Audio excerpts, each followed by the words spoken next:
çështja e parë e edukatës me Allahun ka të bëjë me besimin e drejtë në Allahun xhallahu ala. Shikoni të ndrozën, Allahu xhallahu ala është krijuesi i gjithësisë. Ai është furnizuesi.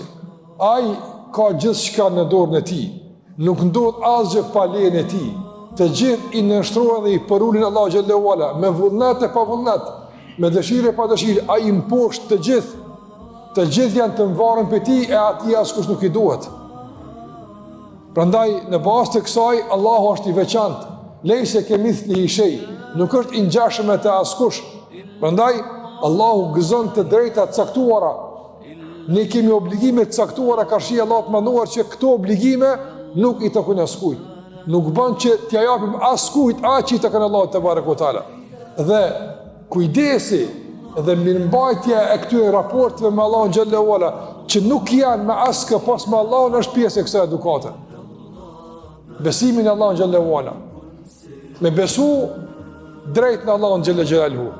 Sa vend në Kur'an Allahu flet për besimin e drejtë në Allahun te barekoteala. Për shembull, të ndërozë Allahu xhallahu ala në ajetin më të madh në Kur'an, e që është ajetul Kursiya. Të spidua që i themi ne. Është ajeti më i madh në Kur'an. Pse? Pse flet për temën më të madhe në Kur'an, edhe një jetë flet për Allahun e mënduar. Krejt ajetul Kursiya flet për Allahun xhallahu ala. Dhe në fillim Allahu xhallahu ala na mëson se si duhet me besu drejt në Allahun xhallahu ala. Nga edukata është la ta'khudhuhu sinatun wala nawm. Allahu nuk e ka gjumi as kotja. Është pa edukat me Allahun xhallahu ala, mëse Allahu lodhet. Allahu te barek o taala harran.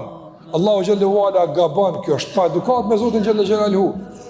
I tërë adhurimi i takon Allahut azza xhel. Andaj asnjë njësi, asnjë pikë të këtij adhurimi nuk ja kushton askujt pas Allahut xhallahu ala. Për shembull, Allahu ka kërkuar nga ne që ne ta lutim Allahun xhallahu ala. Atij t'ja drejtojmë kërkesat tona. Për ato që nuk ka mundësi me i përmbush askush pas Allahut te barekoteala. Prandaj orientimi i këtyre kërkesave dikujt pas Allahut, i gjallë apo i dekun, është pa edukat me Allahun xhallahu ala. Nuk është edukat me Allahun xhallahu ala, është në shpërputje me besimin në Allahun xhallahu ala.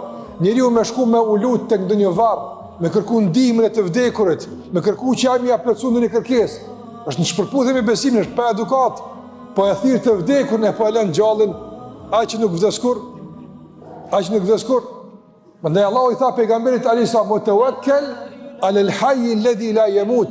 Mbështetu gjithmonë, lidhu gjithmonë me atë që është i gjallë e nuk vdes, është Allahu te barekoteala. Prandaj të ndrozë nga edukata me Allahun xhallahu ala është çka? Të besosh drejt në Allahun xhallahu ala me plot kuptimin e fjalës. Të besosh në aspektin e adhurimit, të besosh në aspektin e cilësive të Allahut, emrave të Allahut xhallahu ala dhe këtë çka ka të bëjë me Zotin xhallahu ala, të besosh në atë frym, në atë mënyrë që ai na ka mësuar në Kur'an, edhe na ka mësuar për këtë Muhamedi sallallahu alaihi wasallam.